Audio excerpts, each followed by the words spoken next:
Taste the Daily. திருத்தணியில் 150 ஆண்டுகள் பாரம்பரிய பெருமை கொண்ட டாக்டர் ராதாகிருஷ்ணன் ஆண்கள் மேல்நிலைப் பள்ளியை சரி செய்ய வக்கற்ற விடியா மாடல் வீண் விளம்பரம் தேடி வருவதாக குற்றச்சாட்டு எழுந்துள்ளது. முன்னாள் குடியரசுத் தலைவர் சர்வப்பள்ளி ராதாகிருஷ்ணன் முதல் முன்னோடிகள் பலர் பயின்ற சிறப்புமிக்க அப்பள்ளி இன்று பாலடைந்து சுவர்கள் சிதைந்து ஓடுகள் உடைந்து இடியும் நிலையில் பயன்பாடின்றி பூட்டப்பட்டுள்ளன.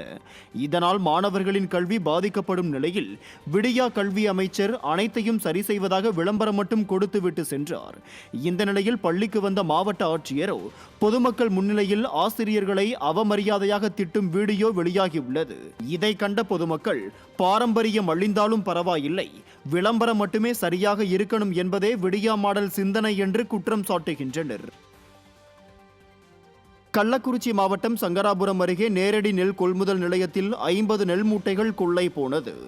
தேவபாண்டலம் கிராமத்தில் விடியா அரசால் அமைக்கப்பட்ட தற்காலிக நேரடி நெல் கொள்முதல் நிலையத்தில் சுற்றுப்புற பகுதிகளைச் சேர்ந்த கிராமங்களில் இருந்து கொள்முதல் செய்யப்பட்ட நெல் மூட்டைகள் அடுக்கி வைக்கப்பட்டிருந்தன. அவற்றில் சுமார் 50 நெல் மூட்டைகள் கொள்ளை போனதாக கூறப்படுகிறது.